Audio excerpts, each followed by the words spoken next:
चलिए और मेरे साथ गाइए। और वृंदावन आवाज आ जाइए, आवाज इधर से भी आना चाहिए। हो वृंदावन धाम अपार, आवाज तो मेरे तक पहुंची नहीं है। हो वृंदावन धाम अपार, ऐसे नहीं हाथ ऊपर कर देते। हो वृंदावन धाम अपार,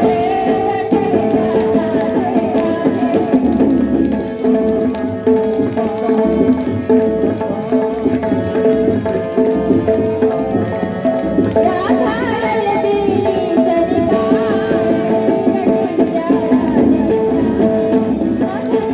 बटी जा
पीछे वाले को नहीं, पीछे वाले क्यों चुपचाप बैठे हैं? 2 दिन के आनंद है भैया, 2 दिन के आनंद ले लो, सबको गाना है साथ में।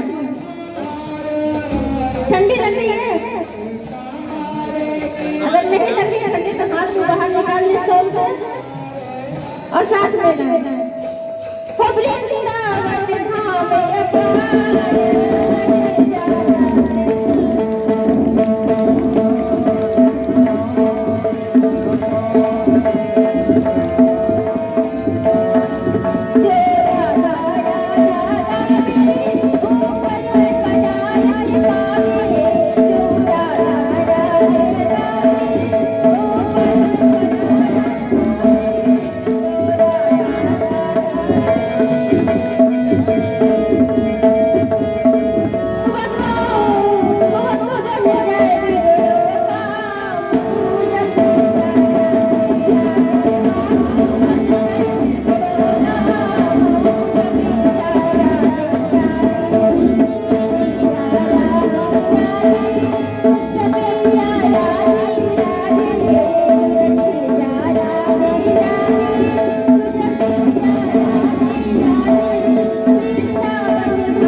श्री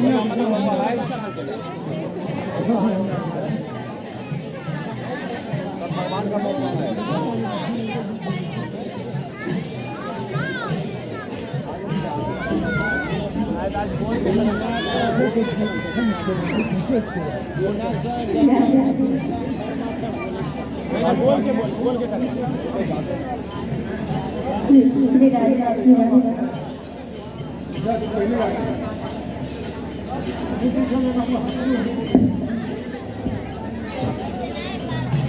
जय श्री राधे।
आज तो उसे प्रभु की कथा बताई है। भगवान शंकर की पार्वती जो सती मैया थी उसके जन्म में सती चरित्र बताया है, लेकिन समय के कारण आज थोड़ा प्रथम दिन था और जल्दी जल्दी भाग में कथा हो रही है, इसलिए आज महिमा बताई गई है। कथा की प्रथम दिन ही महिमा गाई जाती है प्रभु की।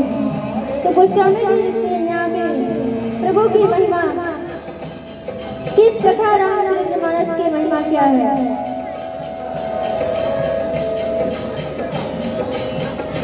ये रामायण क्या है? देखिए, हम तो सोच के आए थे कि आज प्रभु के सती चरित्र चलेगी, मैया के जन्म पार्वती माँ की जन्म करवा देंगे, लेकिन नहीं, अकारण समय चेंज हो गया। देखिए, अकारण कुछ नहीं होता, इसलिए कि जो भी होता है, जो हमारे राघव जी चाहते हैं वही होता है। ऐसे अकारण कुछ होने वाला नहीं है मैया।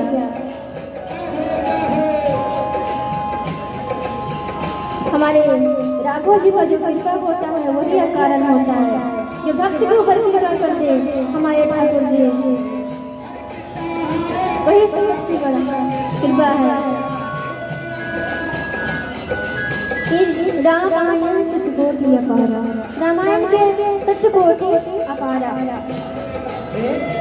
देखिए, दो राम है, एक बालबकी रामायण और एक रामचरितमानस जी। तो वाल्मीकि रामायण पढ़ने के लिए हमारे अंदर ताकत नहीं है भैया कि हम वाल्मीकि रामायण पढ़ सकते हैं। वो विद्वानों के काम है, महापुरुषों के काम है। परंतु ये जो रामचरितमानस है ये गोस्वामी जी ने ठीक हिंदी में अवधी भाषा में लिखे हैं श्री रामचरितमानस जी को। परंतु आजकल तो ये कहते हैं कि ये रामायण जो राम कथा हो रही है, तो लोग कई लोग आते हैं राम कथा में, जो लोग नहीं आए हैं वो उनके लिए बता दूं कि आनंद कभी बार बार नहीं आने वाली है। न जाने कौन सा जीवन का ये पुण्य उदय होता है, तब जाके हमें भागवत जी की राम जी की कथा सुनने के लिए प्राप्त होती है। देखिए जिस प्रकार से आप लोग पंडाल में बैठे हैं, आप लोग से एक बात पूछ रही हूं, आप लोग पंडाल में बैठे हैं, यदि आपके बीच आके गौ माता बैठ जाए तो क्या डंडा लेकर उसको भगाएंगे या बैठाएंगे? भगाएंगे ना भैया? जवाब दीजिए पीछे वाले चाचा लोग, भगा देंगे ना उनको, गौ माता को। तो ये रामचरितमानस जी हमें ये बताते हैं गोस्वामी जी कि जो कथा है ये हम जैसे मनुष्य के लिए बना है। जो मनुष्य आके कथा को श्रवण करे, किसी जानवर के लिए नहीं है भैया। कथा में आइए, अगर नहीं आने का मन है तो घर में आनंद लीजिए, लेकिन यदि एक दिन का भी कथा हो रहा है तो 1 घंटा के लिए भी जरूर आकर कथा को सुनिए। बोलिए राधे राधे राधे, ऐसे नहीं भाव से राधे राधे बोलना पड़ेगा। राधे राधे राधे राधे।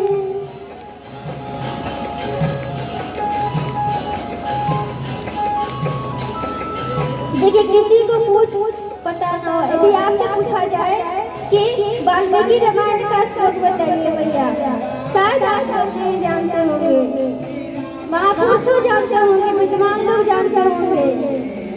यदि आपसे पूछा जाए कि भागवत जी का श्लोक बताइए तो शायद आप गए होंगे, नहीं जानते होंगे, महापुरुषों जानते होंगे, विद्वान लोग जानते होंगे। लेकिन यदि आपसे पूछा जाए कि रामचरितमानस का एक चौपाई बताइए तो कौन ऐसा धरती बनेंगे जिसको पता नहीं होगा, कुछ नहीं गाएंगे तो ये जरूर कहेंगे मंगल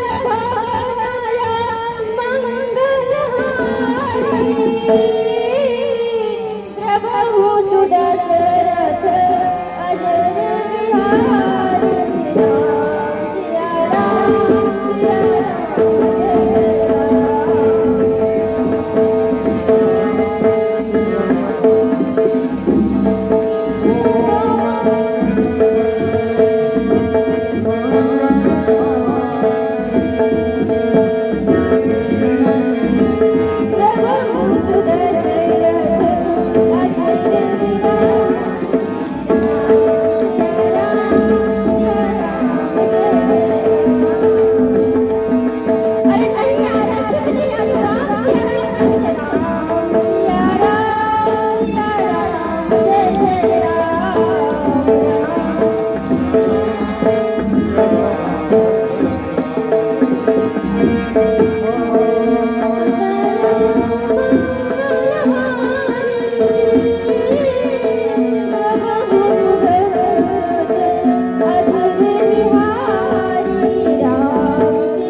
भले खाली गाएंगे लेकिन जरूर गाएंगे, जो राम जी चाहेंगे वही होगा।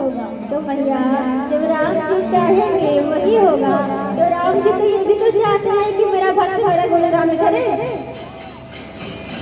तो ये तो ऐसा लगाना पड़ेगा, भाव से तो बोलना पड़ेगा राम राम राम। मंगल भवन प्रभु क्या है?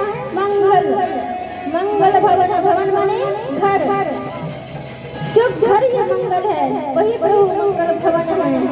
और अमंगल हार जो अमंगल है, जो कोई दुख है विपत्ति है वो अमंगल को हरण कर देते हैं हमारे प्रभु, वही अमंगल हारी है। और द्रवल दशरथ अजर बिहारी, यानी कि ये प्रभु राघव जी से यही कहना है हाथ जोड़ के, ये प्रभु हे राघव जी आप मेरे ऊपर द्रवित हो जाइए और जो मेरा कष्ट है दुख है वो हरण कर लीजिए, आप मेरे ऊपर द्रवित हो जाइए। जब गोस्वामी जी ने रामचरितमानस को लिखना जब शुरू किए तो दिन में लिखते थे, रात्रि को विश्राम करते थे, और जब सुबह उठकर देखते थे भैया ध्यान से कथा को सुनिए, श्रवण कीजिए।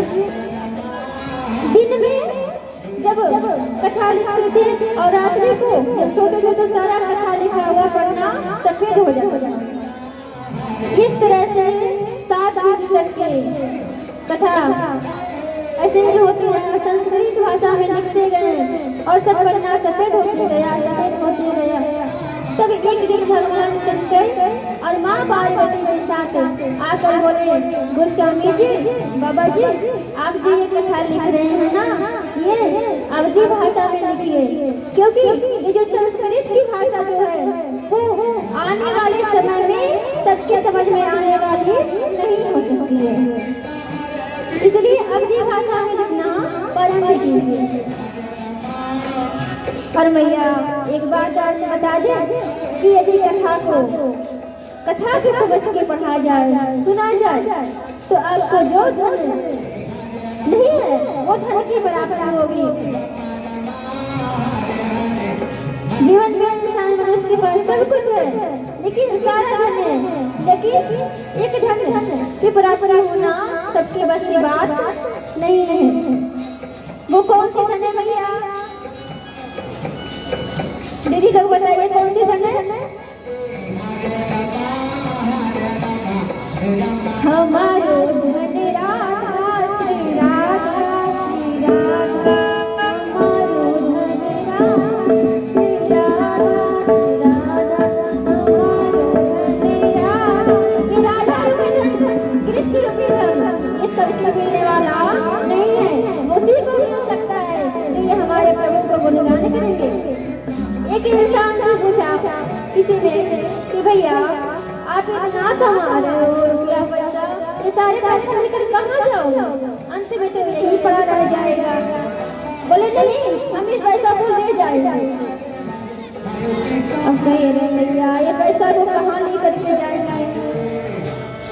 तो कहे एक काम करते हैं कि गुरु जी से जाकर पूछते हैं कि पैसा को ऊपर कैसे लेके जाया जाए, विधि बताइए। गुरु जी बोले अरे ऊपर नहीं जा सकता है, जो कमाए हुए यहीं रखा रह जाएगा। अब क्या करें, सोच लगे, सोच में डूब गए। अब फिर विचार किए मन में कि किसी और से पूछते हैं, गांव वाले से पूछे तो गांव का एक जो व्यक्ति था वो बताया कि ये पैसा ऊपर जा सकता है, जो कमाए हुए सारा धन चला जाएगा। बोले प्रभु बताइए ये धन कैसे जा सकता है? तो बोले आप विदेश गए हो ना? बोले हाँ विदेश तो गए। तो विदेश जाने के लिए क्या कहाँ गए हो? बोले लंदन गए हैं, अमेरिका गए हैं, दुबई गए हैं। तो विदेश जब जाते हो तो सबसे पहले क्या करना पड़ता है? बोले सबसे पहले डॉलर में जाकर के रुपया को चेंज कराना पड़ता है, फिर यहाँ का रुपया वहाँ नहीं चलता है। तो उसी प्रकार से भैया यहाँ का रुपया ऐसे ऊपर जाने वाला नहीं है। बोले यदि ऊपर ले जाना है तो जितना कमाए हो सब हरि कीर्तन में लगाओ, वृंदावन घूमो, हरिद्वार घूमो। यदि घर में रखे रहोगे तो फिर वो घर में रखा ही रह जाएगा। इसलिए जो कमाए हैं दान कीजिए। यदि दान करेंगे तो आपको ऊपर सोफा सेट मिलेगा, सोफा लगा हुआ मिलेगा। तो वहाँ के लिए तो कुछ करना है ना, वहाँ जाएंगे तो क्या करेंगे? बोलेंगे जो कमाया सब बेटा को दे दिया, बेटी को दे दिए, दामाद को दे दिया। तो जब ऊपर ले जाना है तो आपको डॉलर की तरह रुपये को चेंज कराना पड़ेगा। 17 की तरह 10 रुपया को चेंज कराना पड़ेगा, तभी ऊपर जाएगा। तो कौन से धन बताए थे? हमारो धन राधा श्री राधा श्री राधा, हमारो धन राधा श्री राधा श्री राधा, हमारो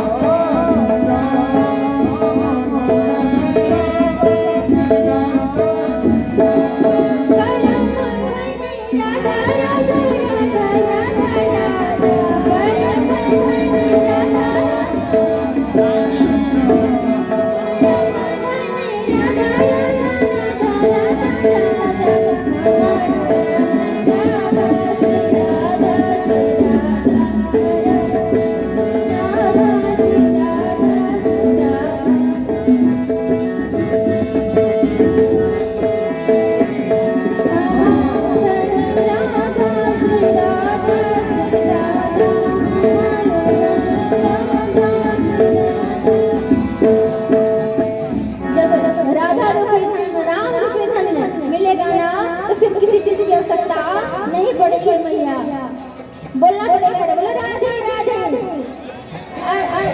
ऐसे नहीं, एक तरफ से आवाज नहीं आई, बोलो राधे राधे। वृंदावन की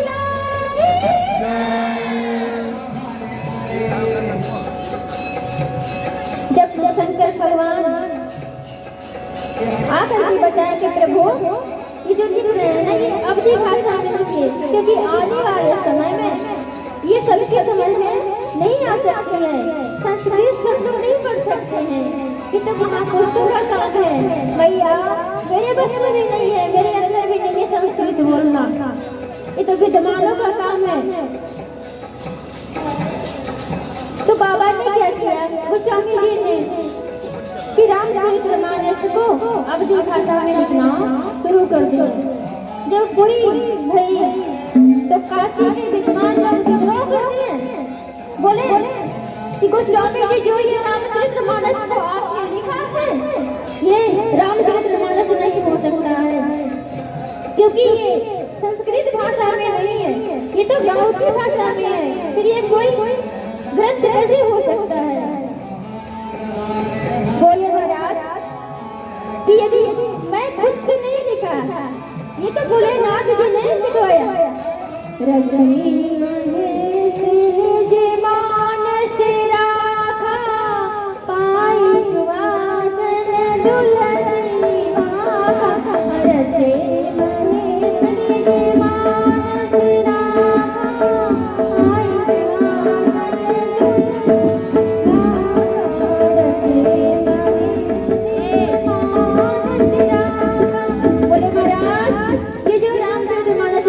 रचवाए हैं वो हमारे भोलेनाथ जी हैं, शंकर भगवान ने लिखवाए हैं, मेरा कोई गलती नहीं है। उसने आकर के बोले कि ये अवधी भाषा में लिखे थे, लिखे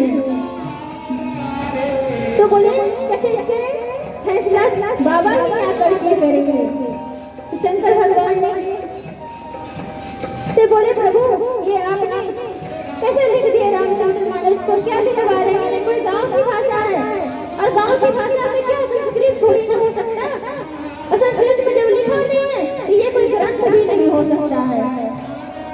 सारे विद्वान ने क्या किए कि काशी जी में वो रामचरितमानस के मंदिर में नीचे रख दिए और ऊपर से 6 वेद 7 और 18 पुराण को रख दिए, सबसे नीचे रामचरितमानस को रख दिए। जब सबसे नीचे रख दिया रामचरितमानस को, तब फिर गोस्वामी जी भगवान से प्रार्थना कर रहे हैं, हे भोलेनाथ जी आप ही मेरा इज्जत को बचाइएगा, मेरा लाज बचाइएगा प्रभु। रात्रि में रखे हैं और मंदिर को पट को बंद कर दिए। जब सुबह उठ करके देखती है महाराज तो जो रामचरितमानस का ग्रंथ है वो सबसे ऊपर था और जितने वेद पुराण थे सब नीचे हो गए। जब नीचे रखा गया तब सारे लोग उस समय से रामचरितमानस को पढ़ना शुरू कर दिए। इनको सत्य समझना शुरू किए कि राम जी सत्य हैं, आज भी हैं, कल भी थे और पहले भी थे और जन्म जन्मांतर तक हमारे राम जी सत्य हैं और सत्य रहेंगे। और जब गोस्वामी जी जब रामचरितमानस को ऊपर हुई तो उसी समय भगवान शंकर ने आकर के अपने हाथ से लिखे कि सत्यम शिवम सुंदरम। आज भी रामचरितमानस में लिखा हुआ है कि सत्यम शिवम सुंदरम, यानी कि यही सत्य है, भगवान राम ही सत्य है। गोस्वामी जी लिखते हैं, महिमा गाते हुए कहते हैं, विमल कथा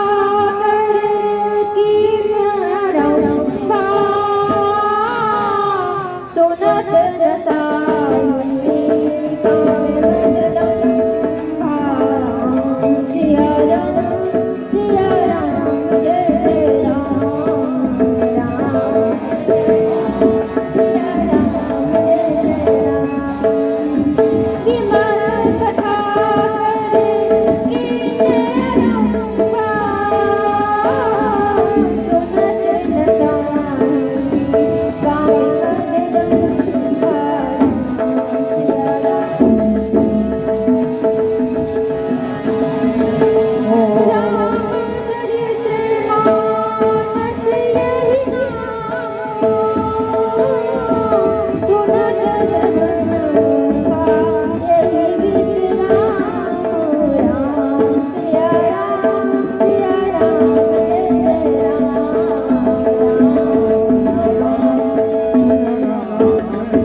बारिश होती है तो बर्फ जब आसमान से नीचे टपकता है मैया, तो वो क्या होता है, बर्फ देखते देखते वो पता नहीं कहाँ चला जाता है, वो उसका कोई अनुभव नहीं लगा सकते हैं। उसी प्रकार से हमारे रामचरितमानस है, सुनने के मात्र से काम मत दंभ लोभ सब कुछ समाप्त हो जाता है और फिर हमारे राघव जी का कृपा आ जाता है।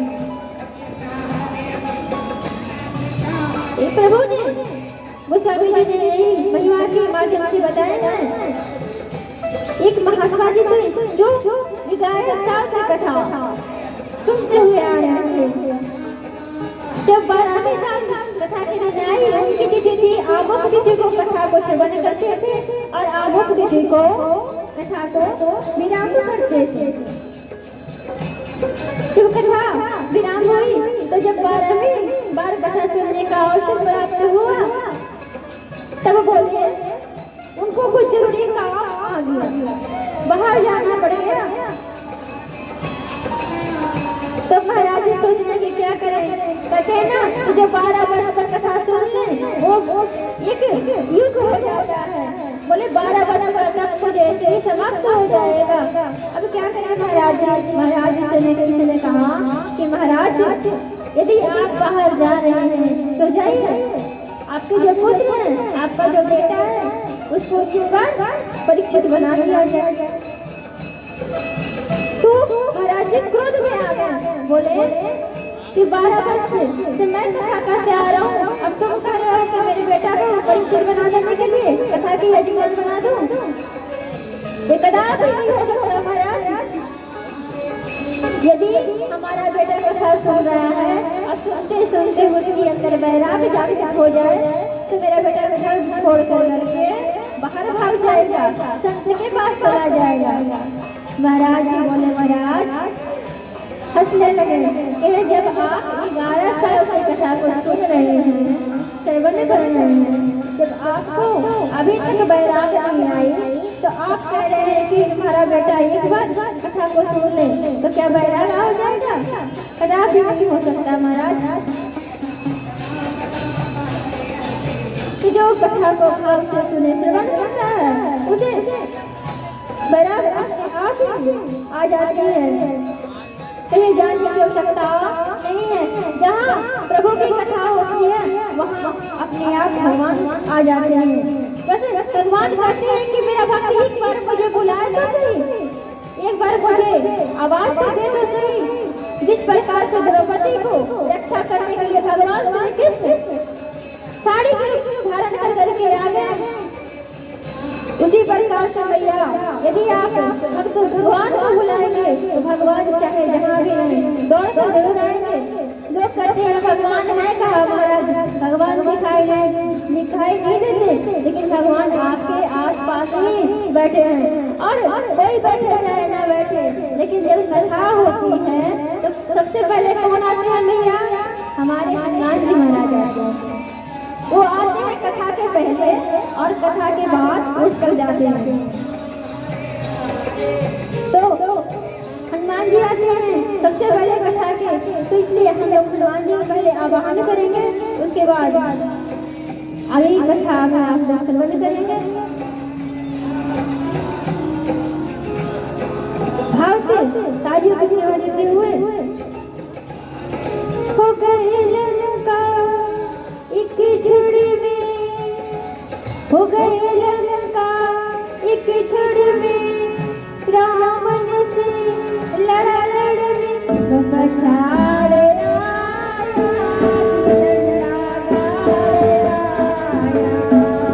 ओ पछाड़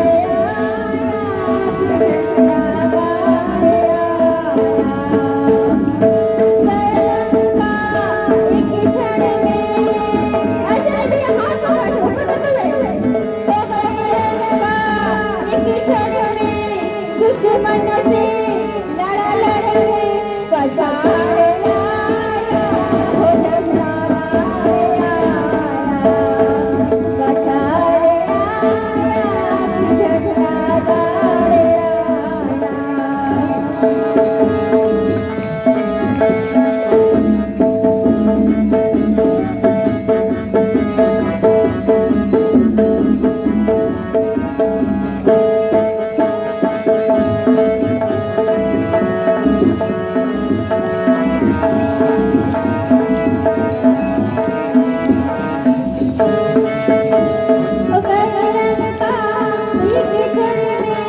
दुश्मन से लड़ लड़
रामचरितमानस का निर्माण किए। सब लोग कथा को सुनने लगे। तो उसके बाद महाराज आगे की कथा में माँ सती की कथा आती है। जो पिछले जन्म में पार्वती थी,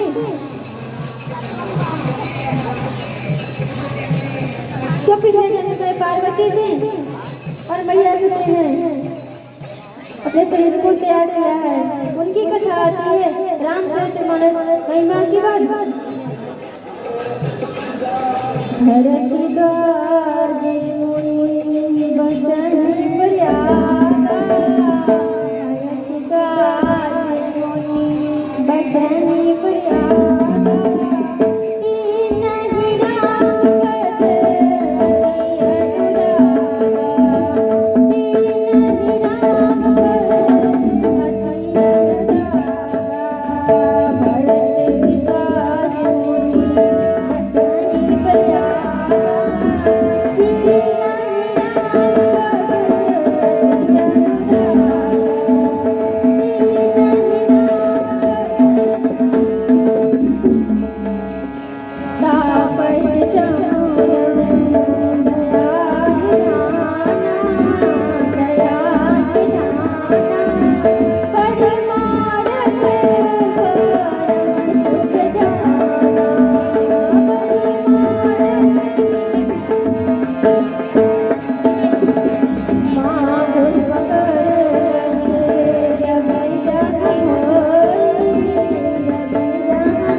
महात्मा जी हैं भरद्वाज मुनि बसन प्रयागा, राम पद अति अनुरागा।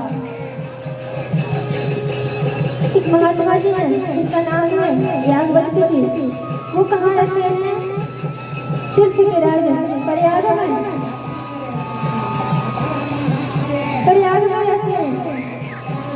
वहाँ भरद्वाज जी भी है, याज्ञवल्क्य ऋषि भी है, दोनों। और कथा यहीं से शुरू होती है मैया श्री रामचरितमानस की। गोस्वामी जी ने आगे बताते हैं कि जब कथा शुरू हुई तो उसके पहले भगवान से माता सती ने बोले, एक बार भगवान शंकर ने माता सती को कथा श्रवण कराने के लिए तीर्थराज प्रयाग में लेके जा रहे हैं। तो इसके आगे की कथा में मैं बोलूंगी, परंतु उससे पहले जो कथा आती है कि जब माघ महीने में वहाँ मेला लगता है, आज भी लगा है, हमेशा लगा रहता है। तो सारे तीर्थ के ऋषि महात्मा वहाँ जब गए भरद्वाज, यहाँ इलाहाबाद के नाम से जाना जाता है। तो तीर्थराज प्रयाग में जब गए तो कहे महाराज जब एक महीना मेला खत्म हो गया तो सारे ऋषि महात्मा अपने अपने घर आ गए और वहाँ पे भरद्वाज जी रहे।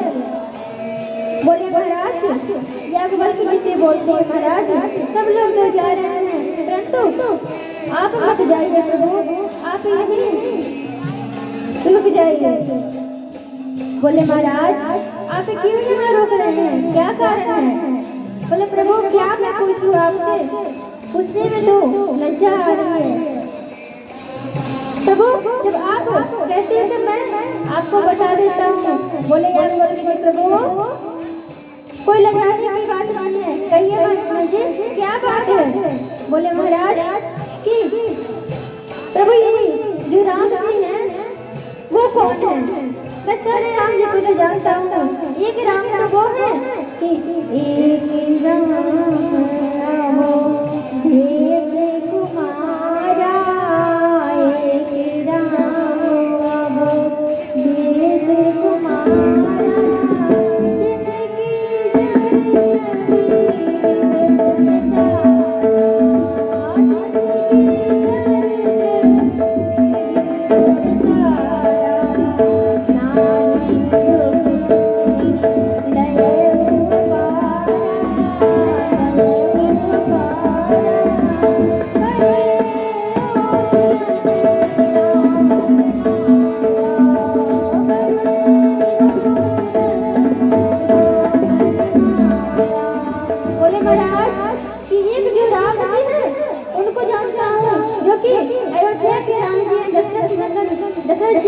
महाराज के पुत्र हैं। मैं ये कहना चाहता हूँ महाराज कि वो जो राम जी हैं, क्या शंकर जी भी राम जी के गुणगान गाते हैं या इनका राम जी कोई और है? बोले सुने तो बोले महाराज कि प्रभु मुस्कुरा के कहते हैं, प्रभु आप राम कथा पूछना चाहते हैं ना? बोले हाँ प्रभु, लेकिन मुझे ये समझ में नहीं आ रहा है कि राम जी है कौन? बोले महाराज मैं अवश्य बताऊंगा, उससे पहले जो इस बीच में दूसरी कथा है वो सुनिए। बोले महाराज कि दूसरी कथा नहीं है प्रभु, पहले ये राम जी के बारे में बताइए कि राम है कौन? बोले आजकल बच्चा भी जानता है कि राम जी कौन है, और आप कहते हैं जो इतने बड़े वाल्मीकि इसी भरद्वाज जी हैं, फिर भी आप कहते हैं कि ये राम जी कौन है? बोले महाराज मैं जरूर बताऊंगा, जो उसके बीच में जो दूसरी कथा आ रही है उसको श्रवण कीजिए।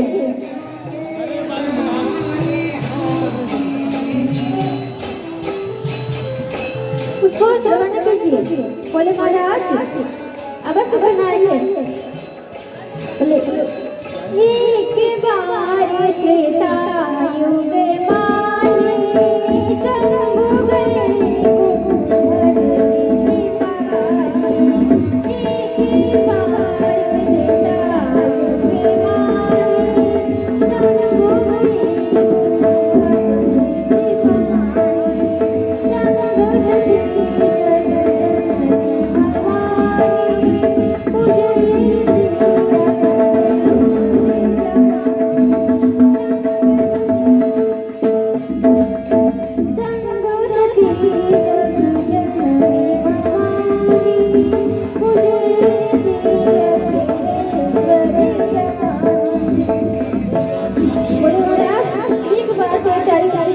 माने शंभु गए काशी में गए कथा सुनने के लिए, अपने कैलाश से उतर करके और अगस्त ऋषि के पास कथा सुनने के लिए गए। अब लोग इस पे विचार करेंगे कि जब भगवान ने खुद ही भोलेनाथ ने शंकर जी ने कथा को लिखा है कि रचे रहे महेश विद्यमान अश्व राधा, तो फिर आज ये कथा सुनने क्यों जा रहे हैं? अपने हाथ से लिखे तो कथा क्यों सुन रहे हैं?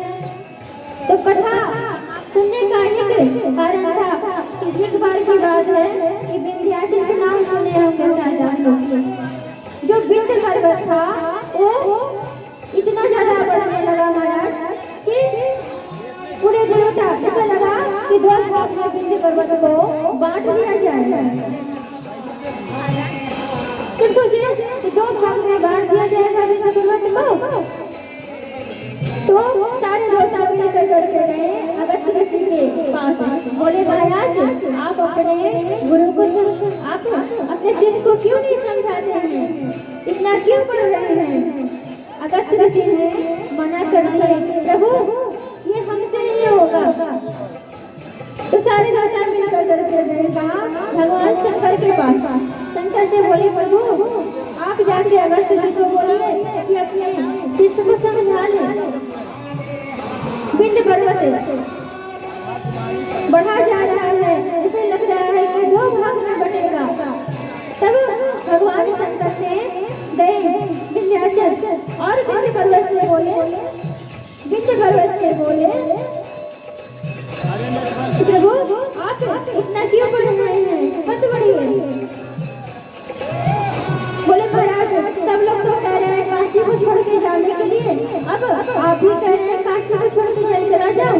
ठीक है प्रभु मैं जा रहा हूँ। आज भी विंध्याचल में जब पर्वत को ऊपर चढ़ेंगे तो वहाँ पे एक पर्वत है, जैसे चढ़ेंगे तो वहाँ पे एक जगह का नाम वहाँ पे है सिरमौर। सिर झुका करके प्रणाम किए थे विंध्य पर्वत अगस्त जी को। उसी समय भगवान शंकर ने आकर के बोले, भगवान शंकर ने आकर मुझसे बोले अगस्त जी से कि मैं आप अभी जाइए यहाँ से, और मैं एक बार जरूर त्रेता युग के समय में एक बार जरूर मैं कथा सुनने के लिए आऊंगा आपके पास। तो ये बात को सत्य करने के लिए भगवान शंकर ने गए हैं विंध्य पर्वत के बात को सत्य करने के लिए, अगस्त जी की बात को सत्य करने के लिए गए माँ पार्वती के साथ त्रेतायुग के समय में था। कैलाश से उतर के भगवान अगस्त्य ऋषि के आश्रम में कथा श्रवण करने के लिए जा रहे थे। जब कथा पूरी हुई, कथा सुन करके जब प्रभु घर वापस आने लगे, कैलाश की ओर जाने लगे, तो वहाँ पे मैया सती भी जो पिछले जन्म में पार्वती थी, वो मैया सती भी बैठकर कथा वो सुन रहे थे, परंतु कथा में ध्यान नहीं था उनका। वो ये सोच रहे थे कि जो कथा है, कथा है ऐसे ही हो रहा है, और मन लगा कर मैया कथा को श्रवण नहीं की। भगवान शंकर समझाए, मैया ये जो पार्वती जो सती ये वही राम है जिनके कथा को सुन रही हो, श्रवण करी। ये कोई मनुष्य नहीं है, ये परमात्मा है, ये ब्रह्म है। लेकिन वो माने नहीं। तो कथा सुनने की कथा किसने सुना? सुनी महेश परम सुख पाने, कथा को भगवान शंकर ने श्रवण किया।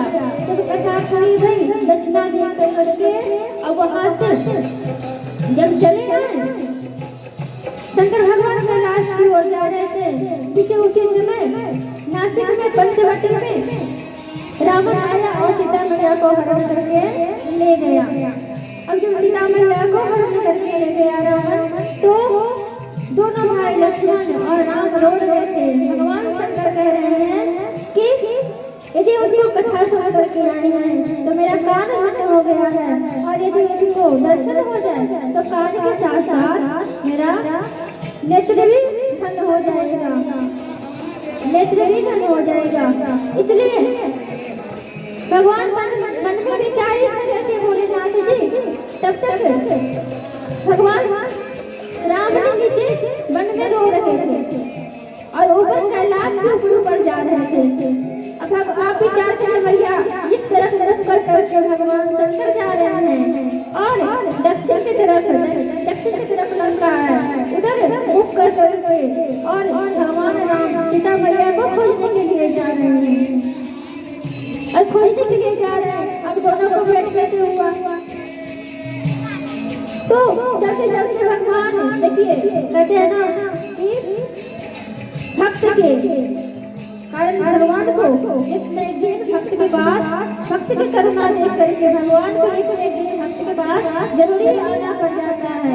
तो भगवान राम ने बोले कि लगते हैं कि माँ सीता मैया उधर गई है, इसलिए लक्ष्मण जी से बोले एक काम करो, दक्षिण की दिशा छोड़ करके और उत्तर की तरफ चलो, और उत्तर तरफ में कैलाश जा रहे हैं भगवान शंकर से जा करके बैठोगे। वहीं पे जैसे कि देखिए भोलेनाथ जी बोले, जय सच्चिदानंद परमात्मा आपकी जय हो, जय हो। बोलिए शंकर भगवान की, रामचंद्र भगवान की।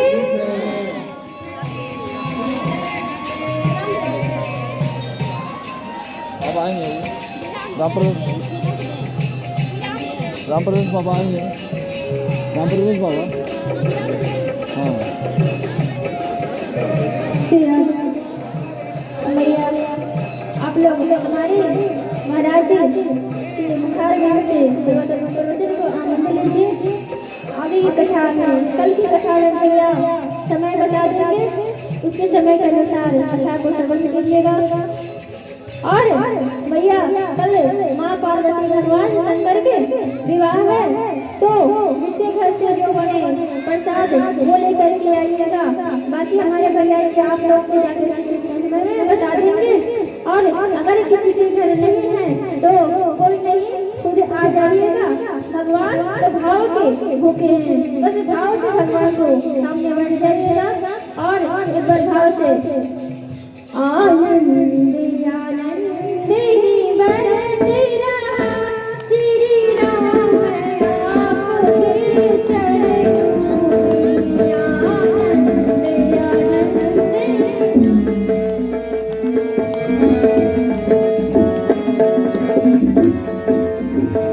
आनंद ही बरसे रहा श्री राम आपके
की